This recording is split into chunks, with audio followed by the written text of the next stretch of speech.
dominance. We understand that this society is more patriarchal, where the women have to seek permission from their husbands before they do anything serious in the family.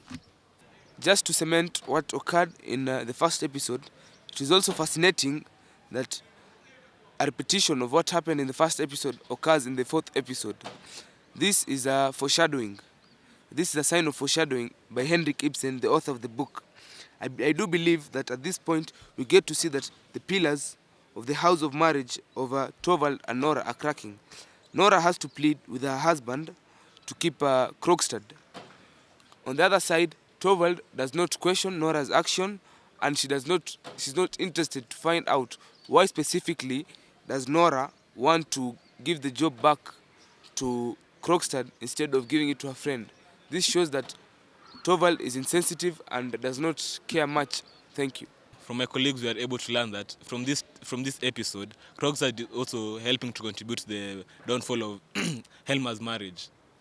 Since he comes to Nora, trying to convince her to have her husband to help her retain his position in the bank.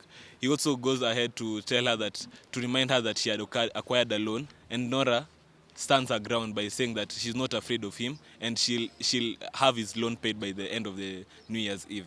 And he also tries to make Miss Lynn lose her position in the bank, but this is evident. But this is evident since HELMER does not want Krogstad to remain in the bank, since he considers him to be a person of who does not have a good moral character. We move to episode 5, which has been titled HELMER'S Return. This one opens with Krogstad leaving and HELMER coming back earlier than expected, and he realizes that his wife Nora is not settled. At the same time, as he enters the house, he sees Krogstad leave by the gate. So he questions his wife if anyone was there. In fact, if you read the text, he says, Nora, of course, is surprised that he's back earlier. Oh, are you back already? And he says, yes. Has anyone been here? No, here, no. You know, that tells us something, like our student said, that this marriage is founded on lies. And at this point, HELMER doesn't really know what Krogstad is here for, so he thinks that he's there to pass advances to her. But soon afterwards, she is able to convince him that he was there on a different cause. She tries again to convince HELMER not to go on and fire Krogstad, something which he completely refuses to accept. And we are told that he sees Nora as a cheat and that she's infecting the kids with lies and poisoning them.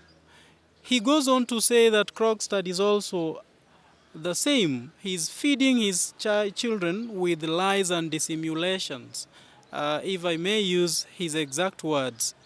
He doesn't believe in children maybe growing up to be different from their parents. It is HELMER'S belief that children usually take up the character of their parents. And it's unfortunate that he's telling his wife. So this scene ends when Nora is really bitter and she can't understand how she can poison her own children. In fact, if you read the text, you'll see how she's troubled with those remarks, the very last remarks.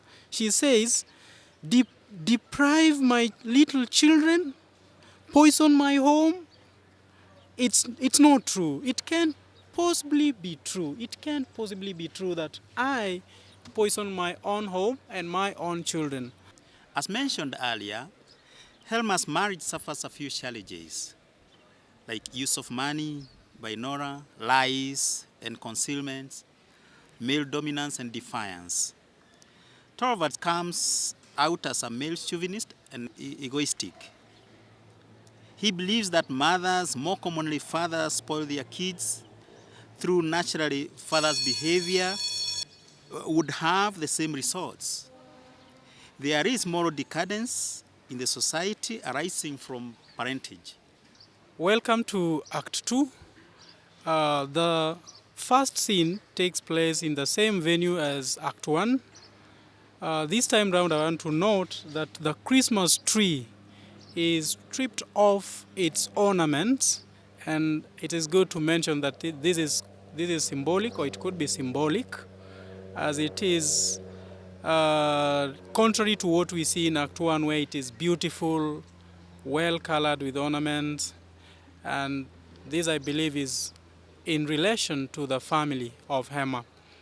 Now, Nora is anxious about Krogstad's blackmail, and she's wondering if he's at all serious about the threat he has issued to her. He has told her that he will leave a letter detailing the events of the forgery, and this leaves her in a high tension. We also told that she tells the nurse to take care of her kids when she's gone, and this prepares us as readers to know that she may leave, or maybe something may happen to her. And from their conversation, we also learn that the nurse was the house help to her parents, actually to her father. And it's from this that we also learn that Nora grew up without a mother, but the care of the nurse. So it could be a coincidence that her kids are also going to be taken care of by the same nurse. In the same line, the nurse reveals something that could be very important in the development of some themes. She abandoned her own daughter, or rather left her with strangers, so that she could take up a job at the HELMER'S. When the nurse's daughter gets married, she's not there to witness, but she confirms that she gets letters from her. This tells us something about the challenges of women. It is also said that rank is depressed because of the condition in which he is. This is revealed by Mrs. Lind, who stops by to help Nora mend her dress in preparation for the tarantella that night. Talking about rank in this episode, we learn that his suffering is not by his own making. He suffers because of his father's youthful amusements. And if we are there in that, you could see the words that are used to describe the amusements that the father had. Among the many things that he ate that could have led to the suffering that Rank is going through, asparagus, which I think is a kind of vegetables. We have truffles. I don't know what that is, you can tell me later. He also enjoyed a lot of wine, port wine. And what captures my mind is the word given in French. They say that he ate a lot of pâté de foie gras, which, to my knowledge, is meat paste. And all these are actually illustrating the youthful amusement. The three female characters in the episode portray a rise of an era when women are supporting themselves through work. This is amid the male chauvinism evident in the society.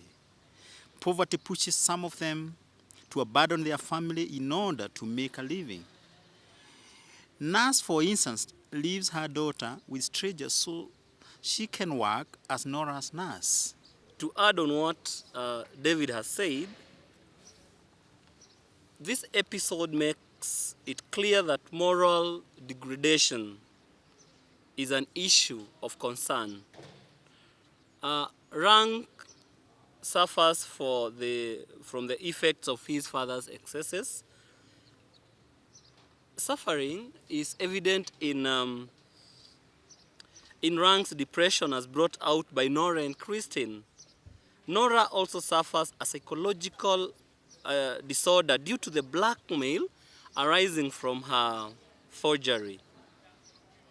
The use of the words consumption of the spine in place of the real name of venereal disease is euphemistic.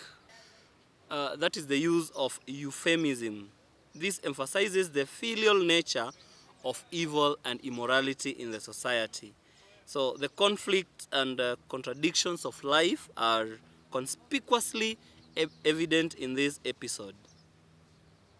And we can discuss these contradictions of life further as the play moves on. I'd like to highlight the styles that we'll find in the first episode of the second act.